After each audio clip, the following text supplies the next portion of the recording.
Video 2 hari yang lalu, kita telah menjelaskan mengenai sisi kritis atau aspek kritis dari penggunaan AI dalam penulisan dan penelitian melalui buku yang ditulis oleh Tom Albrechtson yang berjudul AI Can't Write atau AI tidak dapat menulis. Nah, video kemarin kita memperhadapkan sisi seberangnya, yaitu aspek terhadap optimisme penggunaan AI dalam penulisan melalui buku yang ditulis oleh Steve Covey yang berjudul ChatGPT for KDP. Nah, sekarang kita masuk ke pandangan yang ketiga. Pandangan ketiga ini merujuk misalnya dalam buku Akal Imitasi Dimitri Mahayana, yaitu ada 3 pandangan terhadap AI. Pandangan kritis sudah kita bahas, pandangan optimis juga kemarin sudah kita bahas, dan kita masuk ke pandangan yang ketiga, yaitu pandangan alternatif. Pandangan alternatif ini saya susun dan kemudian resensi dan paparkan malam ini melalui buku yang ditulis oleh Brown Iger yang berjudul AI Power Scholar. Nah, penulisnya Brown Iger merupakan dosen senior di RMIT University Australia yang khusus membahas tentang AI akademis. Nah, premis buku ini menjelaskan tentang aplikasi praktis atau panduan langkah demi langkah dalam penggunaan AI yang bertanggung jawab untuk komunitas akademik atau komunitas ilmiah. Nah, sekarang kita akan menjelaskan terlebih dahulu mengenai literasi AI secara dasar atau basic understanding terhadap AI itu sendiri. Nah, menurut Brown Iger ini, AI itu merupakan hadiah dari perkembangan teknologi informasi. Yang mana ketika kita ingin mempelajari AI, khususnya dalam penggunaan penelitian dan penulisan akademik, kita harus mempelajari literasi AI atau basic understanding of AI. Yang mana ketika kita mempelajari itu secara runut, kita kemudian bisa menerapkan advanced application atau pengaplikasian terdepan penggunaan AI, atau bisa juga kita sebut sebagai pengaplikasian yang sifatnya pro. Tetapi lagi-lagi kita harus tekankan terlebih dahulu, pengaplikasian advance atau tingkat lanjut dari AI bukan hanya semata-mata menggunakan fitur-fitur AI mutakhir atau fitur-fitur AI yang pro, tetapi mempertimbangkan pula transparansi AI, sehingga di jurnal-jurnal yang terindeks Scopus termasuk publisher-publisher buku yang bestseller internasional itu sudah menerapkan apa yang kemudian disebut sebagai AI declaration di baik itu di awal penulisan, di akhir penulisan, atau di PDF yang terpisah mengenai deklarasi bahwa buku atau artikel ini dibantu oleh AI berapa persen. Nah, kemudian kita masuk ke dalam evolusi AI. Bagaimana sih sejarah AI itu sendiri? Nah, AI itu bukan sesuatu yang baru, bukan ditemukan tahun 2022 September sebagaimana ketika ChatGPT 3.0 di-announce oleh OpenAI. Tetapi AI itu memiliki sejarah yang begitu panjang. Mungkin teman-teman pernah mendengar tentang The Four Revolution. Dalam artian ada 4 revolusi industri yang dipaparkan oleh Klaus Schwab dalam bukunya yang berjudul sama, Revolusi Industri Keempat. Klaus Schwab sendiri ini adalah founder sekaligus pemimpin dari World Economic Forum yang selalu mengadakan pertemuan di Davos, Swiss setiap 4 tahun sekali. Nah, pada tahun 2020 kemudian dikembangkanlah yang namanya Revolusi Industri Keempat. Nah, Revolusi Industri pertama kita tahu itu ada di abad ke-18 ketika uap pertama kali ditemukan. Kemudian Revolusi Industri kedua penemuan listrik. Revolusi industri ketiga penemuan komputer, dan revolusi industri keempat adalah penemuan AI. Penemuan AI ini tahun 1950-an yang ditemukan pertama kali oleh yang kita sebut sebagai bapak AI, namanya adalah Geoffrey Hinton. Yang mana ini berangkat dari salah satu paper terkemuka yang ditulis oleh salah satu pemikir AI terdepan asal Inggris. Yang mana di dalam bukunya itu atau dalam papernya itu dia menyebutkan bahwa AI itu harus melewati imitation game. Bahkan ini ada filmnya tersendiri. Nah, Alan Turing yang merupakan penulis paper itu menyatakan dalam papernya bahwa imitation game adalah ketika kita tidak mampu lagi membedakan antara ini tulisan atau ini produk dibuat oleh AI atau dibuat oleh manusia. Ketika kita sudah tidak mampu membedakan lagi, kita telah tertipu oleh permainan game tersebut. Di saat itu pula AI kemudian sudah bisa diandalkan.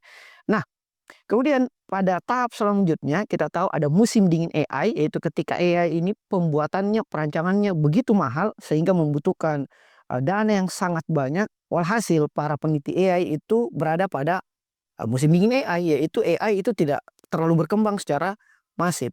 Sehingga kita kemudian masuk di penemuan internet, penemuan sosial media, dan berkembanglah apa yang kemudian kita sebut sebagai AI LLM atau Large Language Model, yang mana ini diperkasai pertama kali oleh ChatGPT ketika dia mengannounce pada November 2002.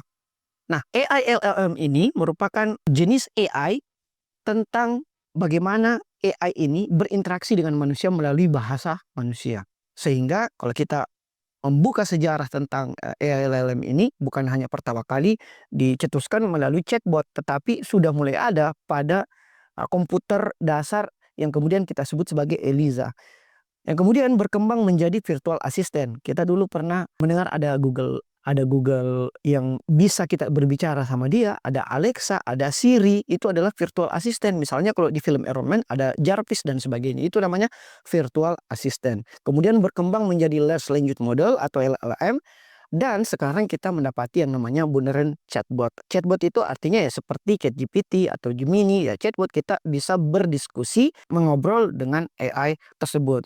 Nah, kemarin ada pertanyaan mengenai apakah LLM ini mampu memahami bahasa manusia? Iya, dia mampu memahami bahasa manusia, tapi tidak mampu memahami penalaran kontekstual. Tetapi ketika saya membaca literatur terbaru tadi malam, sekarang telah update dan terkembang lagi apa yang kemudian disebut sebagai LRM. LRM itu adalah Large Reasoning Model, yaitu ketika AI bukan hanya mampu memahami bahasa manusia secara tekstual, tetapi AI sudah mampu menalar bahasa manusia.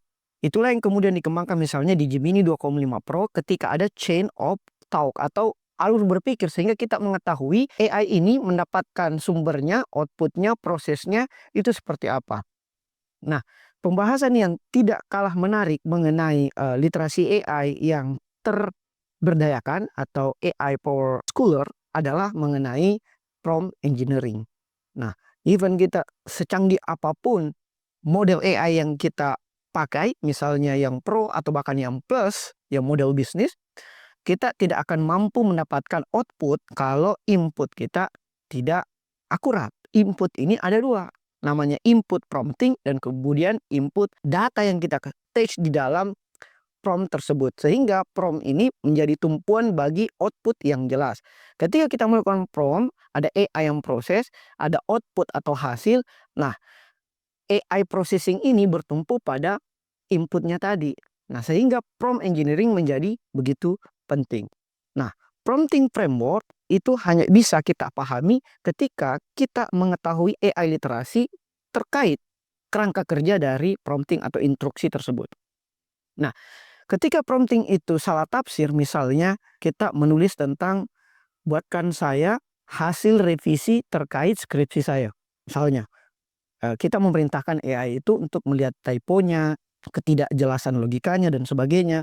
Kemudian karena prompt kita salah tafsir oleh AI, maka keluarlah output yang tidak mengarah pada kejelasan. Sehingga kita harus melakukan iterasi atau perbaikan secara terus-menerus dengan AI tersebut. Kita harus memperbaiki prompt kita menggunakan bahasa yang sangat jelas tetapi tetap singkat, sehingga akan melahirkan hasil AI yang optimal. Nah, pertanyaan kemudian, bagaimana rumus prompt yang baik agar kita dapat mengakurasi output dari jawaban AI tersebut? Nah, saya sering menggunakan rumus yang disingkat dengan CREATE. Ada CREATE. Ini saya sadur dari buku yang berjudul How to Make a Good Prompt.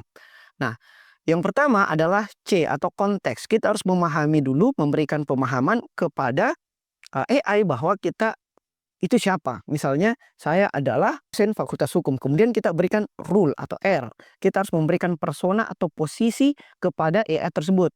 Berperanlah seperti seorang profesor misalnya. Kemudian example, yang ketiga adalah example.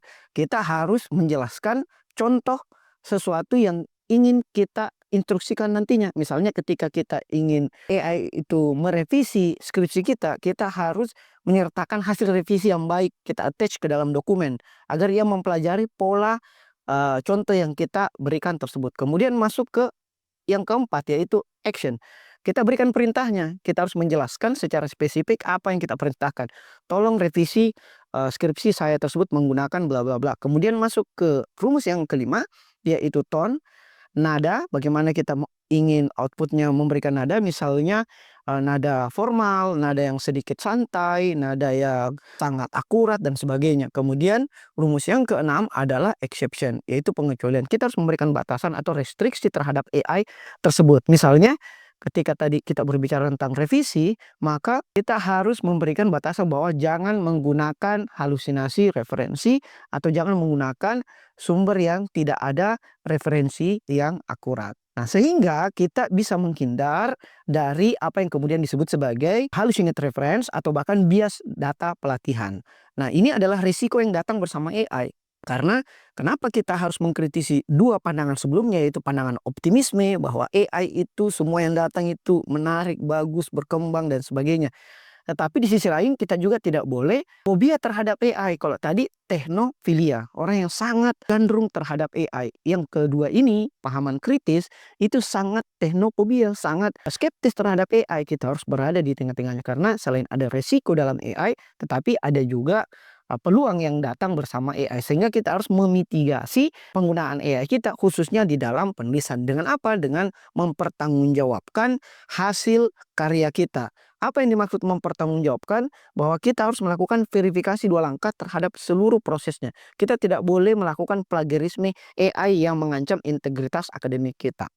Nah, masuk ke dalam aspek praktis penggunaan AI di dalam penulisan dan penelitian akademik itu kita dapat bagi 4, yaitu brainstorming atau ideasi, kemudian pemetaan literatur berskala besar, kemudian writing itu sendiri, dan terakhir adalah editing. Yang pertama adalah brainstorming. Kita dapat berideasi dengan AI. Contohnya seperti apa? Kita mencari topik tertentu kepada AI. Misalnya ketika kita ingin buat artikel, tugas misalnya bagi mahasiswa, skripsi atau buku bagi dosen, kita berinteraksi dengan AI. Ini namanya berideasi.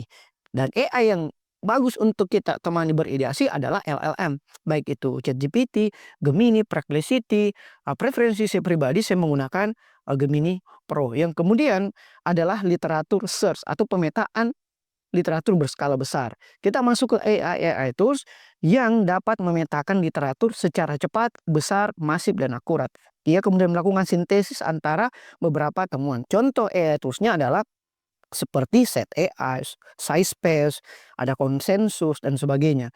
Yang keempat adalah writing dan editing. Yang mana ketika kita masuk ke dalam writing, ini kita tidak boleh mengcopy dan paste dan kemudian mengklaim itu adalah tulisan kita. Kita mungkin bisa menjadikan ia sebagai panduan menulis, tapi jangan sampai kita copy mentah-mentah dan mengklaim itu tulisan kita. Kita harus melakukan parafrase manual. Jangan juga menggunakan parafrase AI karena itu akan terdeteksi oleh AI detector. Kemudian kita mengedit seluruh tulisan kita menggunakan editorial, baik itu menggunakan AI, dalam hal ini typo-typonya, tetapi jangan memerintahkan AI untuk mengganti keseluruhan. Kita harus menggantinya secara manual agar lagi-lagi tidak terdeteksi oleh AI detector.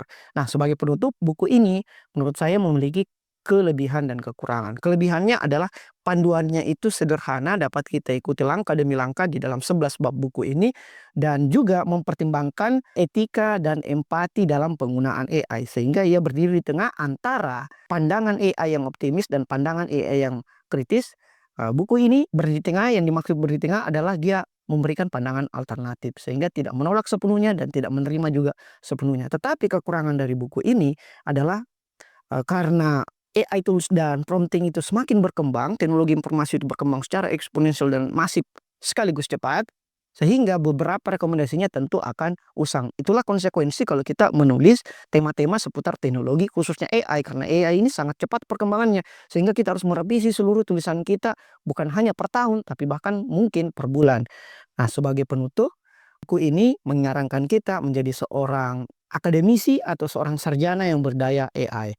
Bahwa sarjana tradisional itu kekurangan keterampilan terhadap AI. Sebagaimana kata Khan atau Sal Khan dalam bukunya Babe New York, dia menjelaskan bahwa kita tidak akan pernah digantikan oleh AI, tetapi kita akan digantikan oleh seseorang yang mahir menggunakan AI dibandingkan kita. Sehingga kita perlu menggunakan kerangka co-intelligence. Apa itu co-intelligence? Bahwa kita tidak balapan dengan AI. Kita tidak berlomba-lomba dengan AI, tapi kita balapan bersama AI. Kita harus pelajari dasar-dasar AI melalui AI literasi, kemudian menguasai misalnya prompting dan sebagainya, dan kita melakukan kolaborasi etis dengan AI tersebut. Saya kira itu. Terima kasih. Wassalamualaikum warahmatullahi wabarakatuh.